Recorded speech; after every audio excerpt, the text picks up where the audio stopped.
நம சிவாய வாழ்க. നാഥൻ്റെ പാദം വാഴ്ക വാഴ്ക.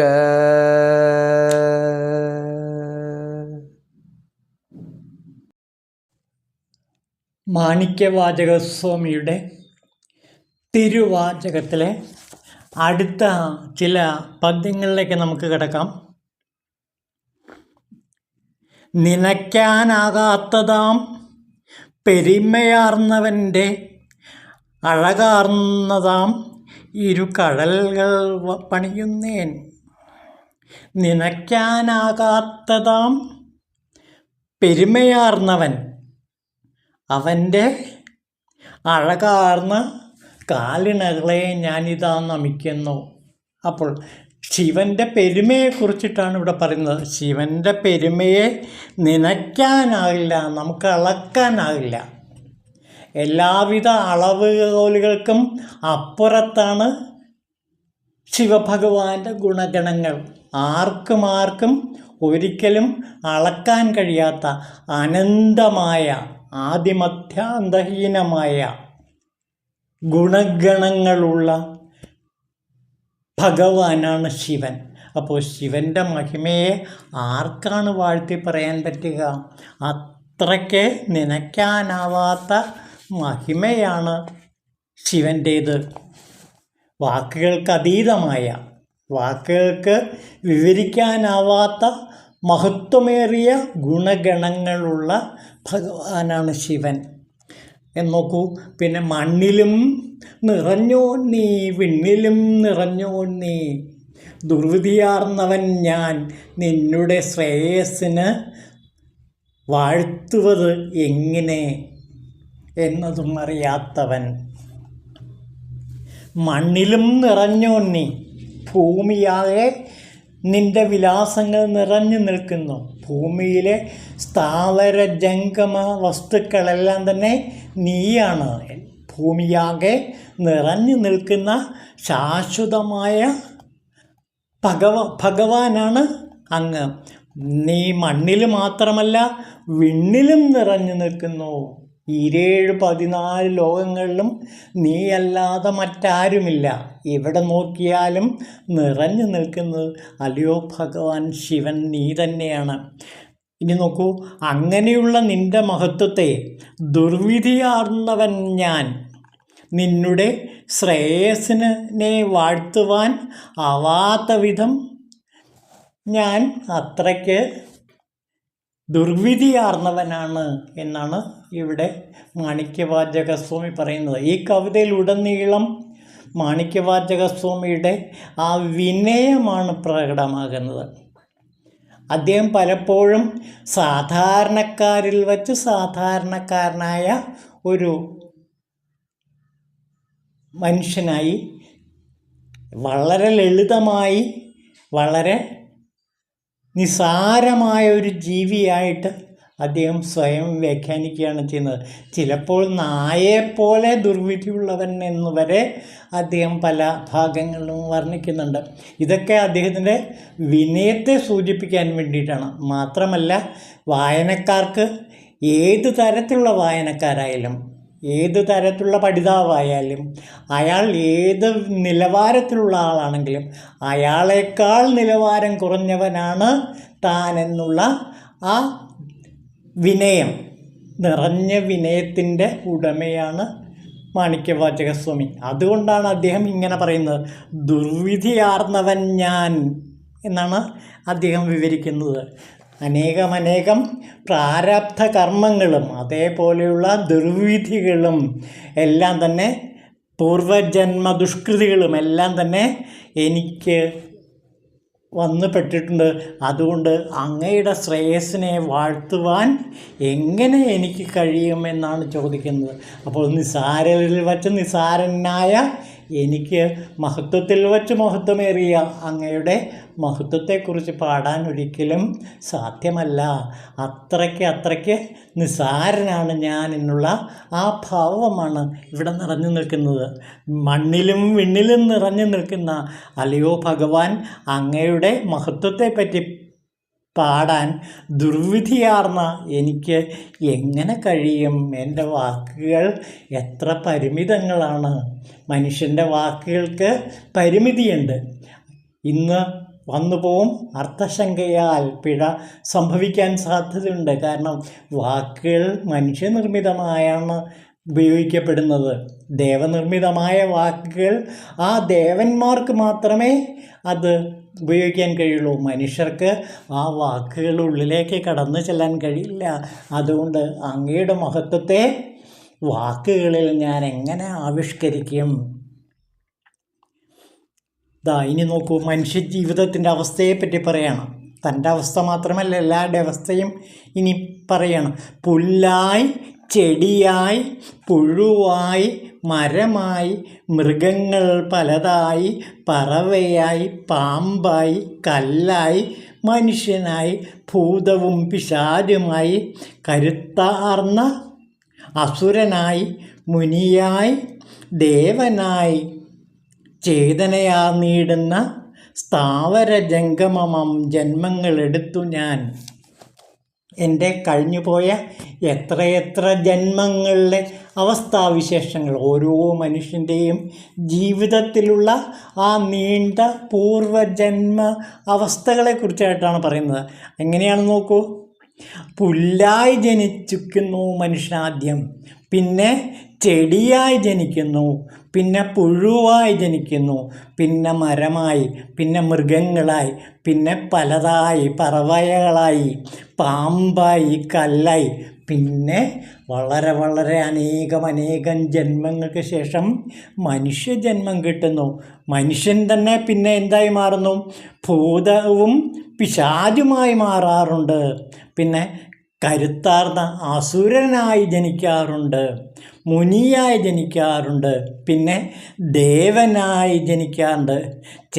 അങ്ങനെയുള്ള ചേതനയാർന്നിടുന്ന സ്ഥാവര ജംഗമമാം ജന്മങ്ങളെടുത്തു ഞാൻ. അങ്ങനെ സ്ഥാവര ജംഗമങ്ങളായും ചലനമുള്ളതും ചലനമില്ലാത്തതുമായ അനേകം ജീവജാലങ്ങളായി ഞാൻ ജന്മമെടുത്ത് ഇന്ന് ഈ അവസ്ഥയിലെത്തിയിരിക്കുന്നു. ഈ അവസ്ഥ, ഇന്നത്തെ എൻ്റെ അവസ്ഥയിൽ ഭഗവാൻ ശിവനെ എനിക്ക് വർണ്ണിക്കാൻ അവസരം ലഭിച്ചല്ലോ എന്നുള്ള ഭാഗ്യത്തെ അദ്ദേഹം വാഴ്ത്തുന്നതോടൊപ്പം അനേകം പൂർവജന്മങ്ങളിലെ അവസ്ഥാവിശേഷത്തെ പറ്റി പറയുകയാണ്. ഓരോ മനുഷ്യനും ഈ അവസ്ഥയാണ്.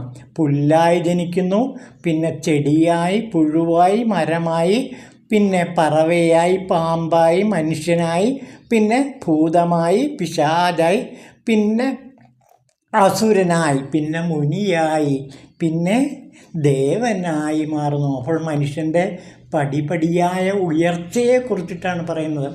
വെറും പാഴ്പുല്ലായി ജനിച്ച ഒരു ജീവൻ അത് വളർന്ന് അവസാനം ദേവത്വത്തിലേക്ക് ഉയരുന്നു.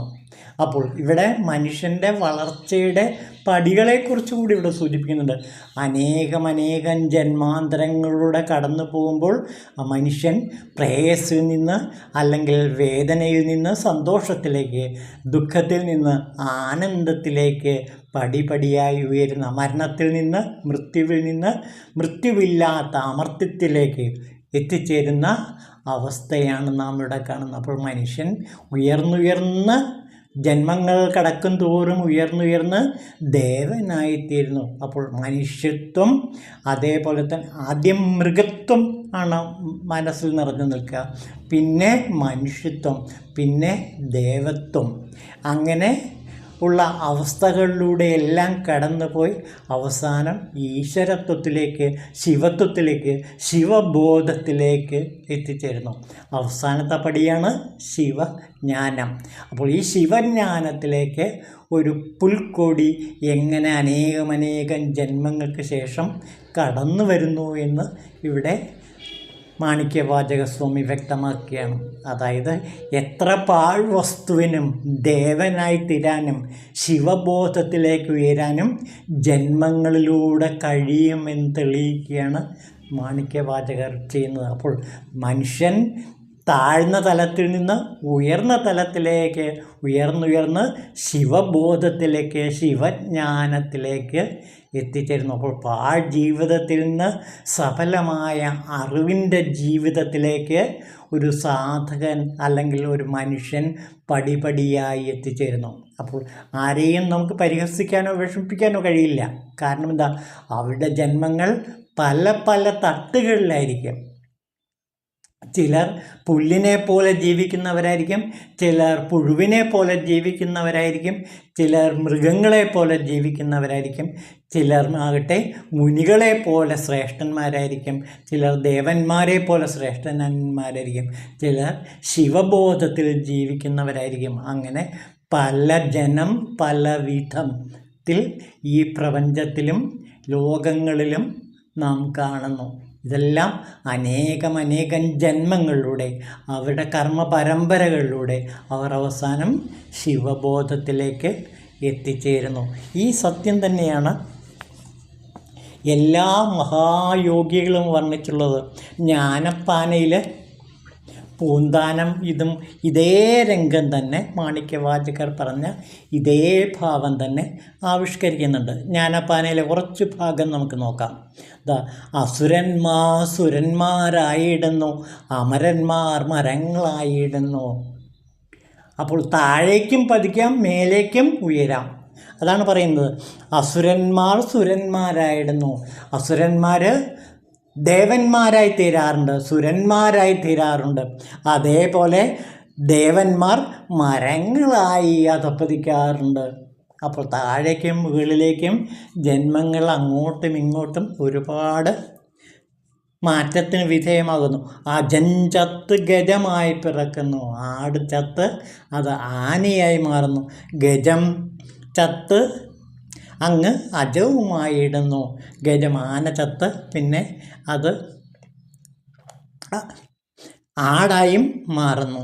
നരി ചത്തു നരനായി പിറക്കുന്നു. നരിയുടെ ജന്മം അവൻ്റെ കർമ്മത്തിൻ്റെ മഹത്വം കൊണ്ട് അവൻ ചെയ്ത കർമ്മത്തിൻ്റെ മഹത്വത്തിനാൽ നരനായി പിറക്കാൻ നരിക്ക് അവസരം കിട്ടുന്നു. നാര് ചത്തുടൻ ഓരിയായി പോകുന്നു. നാര് ചത്ത് നരിയായും മാറുന്നു. അവരുടെ ദുഷ്കർമ്മങ്ങൾ കൊണ്ട് അവർ കുറുക്കനെ പോലെ ജീവിക്കേണ്ടി വരുന്നു. കൃപ കൂടാതെ പീഡിപ്പിച്ചിടുന്ന നൃപൻ ചത്ത് കൃമിയായി പിറക്കുന്നു. രാജാക്കന്മാർ, അനേകം രാജാക്കന്മാർ ദുഷ്കർമ്മങ്ങൾ ചെയ്ത് അവർ കൃമിയായി വെറും പുഴുവായി പിറക്കുന്നതും കാഴ്ച നാം കാണാം. ഈച്ച ചത്തോരു പൂച്ചയായി ഇടുന്നു. ഈശ്വരൻ്റെ വിലാസങ്ങൾ ഇങ്ങനെ, ഈശ്വരൻ്റെ ഓരോരോ വിലാസങ്ങൾ. ഈ വിലാസങ്ങളെല്ലാം എന്തിനെ അധികരിച്ചിട്ടാണ്? അവൻ്റെ കർമ്മപ്രപഞ്ചത്തെ അധികരിച്ചിട്ടാണ് ഈശ്വരൻ ഈ വിധികളൊക്കെ നൽകുന്നത്. കീഴ്മേലിങ്ങനെ മണ്ടുന്ന ജീവന്മാർ ഭൂമിയിൽ നിന്നത്രേ നേടുന്നു കർമ്മങ്ങൾ. ഈ ഭൂമിയിൽ നിന്നാണ് കർമ്മങ്ങൾ അത്രയും അവർ നേടുന്നത്. അപ്പോൾ ഭൂമിയിൽ ജനിക്കണം, അപ്പോഴാണ് അവർ കർമ്മയോഗികളായി മാറുക. ആ കർമ്മങ്ങൾ സീമയില്ലാത്തോളം പല കർമ്മങ്ങൾ ഭൂമിയിൽ നിന്ന് അത്രയും നേടുന്നു ജീവന്മാർ. ജീവന് ഭൂമിയിൽ നിന്നാണ് കർമ്മങ്ങളെല്ലാം ലഭിക്കുന്നത്. അങ്ങനെ ചെയ്ത് നേടി മരിച്ചിടുന്ന അന്യലോകങ്ങളിൽ ഓരോന്നോരോന്നിൽ ചെന്നിരുന്നു ഭുജിക്കുന്നു ജീവന്മാർ തങ്ങൾ ചെയ്ത കർമ്മങ്ങൾ തൻ ഫലം. അവരവർ ചെയ്ത കർമ്മത്തിൻ്റെ ഫലം അവരവർ പല പല ലോകങ്ങളിൽ ചെന്ന് അനുഭവിച്ച് തീർക്കുന്നു. അപ്പോൾ ഇവിടെ എല്ലാം കർമ്മത്തിനാണ് പ്രാധാന്യം കൊടുക്കുന്നത്. കർമ്മം എവിടെയാണ്? ഭൂമിയിലാണുള്ളത്. അപ്പോൾ ഭൂമിയിൽ ജനിക്കുന്ന ജീവജാലങ്ങളെല്ലാം കർമ്മബദ്ധരാണ്. ആ കർമ്മത്തിൻ്റെ ഫലം അനുസരിച്ചിട്ട് അവർക്ക് വിധി അവരെ പല പല ജന്മങ്ങളിലേക്ക് കൊണ്ടെത്തിക്കുന്നു. അപ്പോൾ അനേകം ജന്മാന്തരങ്ങളിലൂടെ കടന്നു പോകുന്നവരാണ് നാം. ഓരോ ജന്മങ്ങളും ഏതൊക്കെ ജന്മങ്ങളിലൂടെയാണ് കടന്നു പോയത് എന്ന് നമുക്കറിയാൻ പറ്റുന്നില്ല. പക്ഷേ മനുഷ്യൻ യോഗിയായി മാറുമ്പോൾ ആ യോഗിക്ക് തൻ്റെ കഴിഞ്ഞ ജന്മങ്ങളെക്കുറിച്ചുള്ള അറിവുകൾ കിട്ടും. വളരെ സാധന ചെയ്യുന്ന ഒരു യോഗിക്ക് ആ സാധകൻ്റെ പൂർവ്വജന്മങ്ങളെക്കുറിച്ചിട്ടും വരാനിരിക്കുന്ന ജന്മങ്ങളെക്കുറിച്ചിട്ടുമെല്ലാം തന്നെ അറിയാൻ കഴിയും. അത് ശിവസാധന കൊണ്ട് കിട്ടാവുന്ന ഏറ്റവും വലിയൊരു പ്രത്യേകതയാണ്. അതായത് കഴിഞ്ഞ അനേകം ജന്മങ്ങൾ ഏതിലൂടെയൊക്കെ കടന്നുപോയി. അത് ചിലപ്പോൾ വെറും ഭ്രമാത്മകമായ തലത്തിലേക്ക് കടന്നു ചെന്ന് ചിലർ പറയാറുണ്ട്. പക്ഷെ അതല്ല, യോഗാത്മകമായ ഭാവത്തിൽ എത്തിച്ചേർന്നവർക്ക് അവരുടെ പൂർവ്വജന്മങ്ങളെ സത്യസന്ധമായി കാണാനും അതെല്ലാം ഒരു സിനിമയിലെന്ന പോലെ, ഒരു ചലച്ചിത്രത്തിലെന്ന പോലെ കണ്ടു നിൽക്കാനും അവർക്ക് കഴിയും. ഇനി വരാനിരിക്കുന്ന ജന്മങ്ങൾ ഏതേത് മട്ടിലായിരിക്കുമെന്നും അവർക്ക് മനസ്സിലാക്കാൻ കഴിയും. അപ്പോൾ ജന്മജന്മാന്തരങ്ങളുടെ അവസ്ഥാവിശേഷങ്ങളിലൂടെ കടന്നു പോകുമ്പോൾ ഒരു ജീവി അനുഭവിക്കുന്ന അനുഭവങ്ങൾ, ഈ അനുഭവങ്ങളെ നമ്മുടെ മലയാള നോവലിസ്റ്റുകൾ ഒരുപാട് ചിത്രീകരിക്കുന്നത് നമുക്ക് കാണാൻ കഴിയും. അത് ഏറ്റവും പുതിയ നോവലിസ്റ്റുകൾ പോലും ഈ അനുഭൂതിയെ ചിത്രീകരിക്കുന്നത് നമുക്ക് കാണാൻ കഴിയും. അതിലേറ്റവും പ്രധാനപ്പെട്ട ഒരു ആധുനിക നോവലിസ്റ്റായിരുന്ന, അദ്ദേഹം ഇപ്പം ജീവിച്ചിരിപ്പില്ല, OV വിജയൻ്റെ ഖസാക്കിൻ്റെ ഇതിഹാസത്തിലും അതുപോലെ മറ്റു പല നോവലുകളിലുമാണ്. ഈ നോവലുകളിലെല്ലാം ജന്മാന്തരങ്ങളിലൂടെ കടന്നു പോകുന്ന ജീവിയുടെ അവസ്ഥാവിശേഷങ്ങളെ പലപ്പോഴും ചിത്രീകരിക്കുന്നത് കാണാൻ കഴിയും. കവിതയിലും ഇതെല്ലാം നമുക്ക് കാണാൻ കഴിയും. ഈ കവികൾക്കും കലാകാരന്മാർക്കും അവരുടെ പ്രത്യേക പ്രതിഭാ നിമിഷങ്ങളിൽ ഇങ്ങനെയുള്ള ചില കാഴ്ചകൾ, ഉൾക്കാഴ്ചകൾ കാണാൻ പറ്റും. അങ്ങനെയുള്ള ഉൾക്കാഴ്ചകളിലൂടെ അവർ ഈ കഴിഞ്ഞ ജന്മങ്ങളിലേക്ക് പോകുന്നു. ഒരു യോഗി ചെയ്യുന്ന അതേ അനുഭൂതി തന്നെയാണ് ഒരു വലിയ മഹാകവിയുടെയും ഹൃദയത്തിൽ വിരിയുന്ന ഭാവന. അപ്പോൾ ഇങ്ങനെയൊക്കെയുള്ള ഒരുപാട് യോഗസിദ്ധികൾ ശിവയോഗികൾക്ക് ലഭിക്കുന്നതായിട്ട് നമുക്ക് കാണാൻ കഴിയും. പൂർവ്വജന്മങ്ങളുടെ അവസ്ഥാവിശേഷങ്ങളിലൂടെ നമുക്ക് കടന്നു പോകാൻ പോകും. ഇപ്പം മനഃശാസ്ത്രത്തിൽ പോലും ഇങ്ങനെയൊക്കെയുള്ള കാഴ്ചപ്പാടുകൾ ചികിത്സാരംഗത്ത് വരെ ആധുനിക കാലത്ത് വ്യാപിച്ചു നിൽക്കുന്നതായിട്ട് നമുക്ക് കാണാൻ പറ്റുന്നുണ്ട്. ചില പാശ്ചാത്യ മനഃശാസ്ത്രജ്ഞന്മാരുടെ കൃതികളിൽ ഇങ്ങനെ പൂർവ്വജന്മങ്ങളിലൂടെ സഞ്ചരിച്ച് അവിടെ രോഗങ്ങളെല്ലാം കണ്ടെത്തിയതായിട്ട് വിവരിക്കപ്പെടുന്ന ചില മനഃശാസ്ത്ര ഗ്രന്ഥങ്ങളുണ്ട്. ഈ ഗ്രന്ഥങ്ങൾ പലപ്പോഴും പൂർവ്വജന്മത്തിലെ ഒരുപാട് അനുഭവങ്ങളെ അവർ കണ്ടെത്തി അങ്ങനെ രോഗത്തെ ഇല്ലാതാക്കാൻ, രോഗചികിത്സയ്ക്ക് വേണ്ടി ഉപയോഗിക്കുന്നുമുണ്ട്. ഇതൊക്കെ ഇനി കൂടുതൽ വികാസം പ്രാപിക്കാനിരിക്കുന്നതേ ഉള്ളൂ. ഇനിയൊരു കാലഘട്ടത്തിൽ പ്രത്യേകിച്ചും ആർട്ടിഫിഷ്യൽ ഇൻ്റലിജൻസ് ഒക്കെ വളർന്നു കഴിയുമ്പോൾ ഇങ്ങനെയുള്ള ഒരുപാട് നിഗൂഢ സത്യങ്ങൾ, പണ്ട് യോഗിമാരെന്താണോ പറഞ്ഞത്, എന്താണോ അവർ അനുഭവിച്ചത്, അതെല്ലാം ഇനി ആധുനിക കാലഘട്ടത്തിലെ ഈ കൃത്രിമ ബുദ്ധി കൊണ്ട് കണ്ടെത്താൻ കഴിയുന്ന ഒരു കാലം വരുമ്പോൾ ഈ കൃതികളെല്ലാം വീണ്ടും പഠനത്തിന് വിധേയമാക്കുകയും അതെല്ലാം ശാസ്ത്രീയ നിരീക്ഷണങ്ങൾക്ക് വിധേയമാക്കുകയൊക്കെ ചെയ്യുന്നൊരു കാലം വരുമെന്ന് നമുക്ക് പ്രതീക്ഷിക്കാം. അധികം കാലം നമുക്ക് കാത്തിരിക്കേണ്ടി വരില്ല. അത്തരത്തിൽ മനുഷ്യൻ്റെ മനസ്സ് വികാസം പ്രാപിച്ചു കഴിഞ്ഞിട്ടുണ്ട്. അവരുടെ ബുദ്ധി കൂടുതൽ സൂക്ഷ്മതലങ്ങളിലേക്ക് കടന്നു വരുന്നുണ്ട്. അപ്പോൾ ഈ സ്ഥൂലത്തിൽ നിന്ന് സൂക്ഷ്മത്തിലേക്ക് യാത്ര ചെയ്യുമ്പോൾ മാത്രമേ ഈ അനുഭൂതികളെല്ലാം, ഈ യോഗാത്മക അനുഭൂതികളെല്ലാം ഒരു സാധകന് ലഭിക്കുകയുള്ളൂ. അപ്പോൾ സൂക്ഷ്മത്തിൽ നിന്ന് സൂക്ഷ്മത്തിലേക്ക് യാത്ര ചെയ്യുന്ന യോഗ സാധനകളിലൂടെ നമുക്കിതെല്ലാം നേടാൻ കഴിയും. ഒരു സാധാരണ വ്യക്തിക്ക് പോലും ശിവബോധത്തിലേക്ക് ഉയരാൻ വലിയ പ്രയാസമൊന്നുമില്ല. അങ്ങനെയുള്ള ഒരു കാലഘട്ടത്തിലാണ് നാം ഇപ്പോൾ ജീവിക്കുന്നത്. എത്ര ദുഷ്ടത നിറഞ്ഞ കാലഘട്ടമാണെങ്കിലും അതിന് മറ്റൊരു അതിഗംഭീരമായ തേജസ് നിറഞ്ഞ ഒരു മുഖവും കൂടി ഉണ്ടെന്ന് ഉള്ള കാഴ്ച നമ്മെ ഭാവിയെക്കുറിച്ച് ഓർക്കാനുള്ള ശുഭാപ്തി വിശ്വാസം നൽകുന്നുണ്ട്.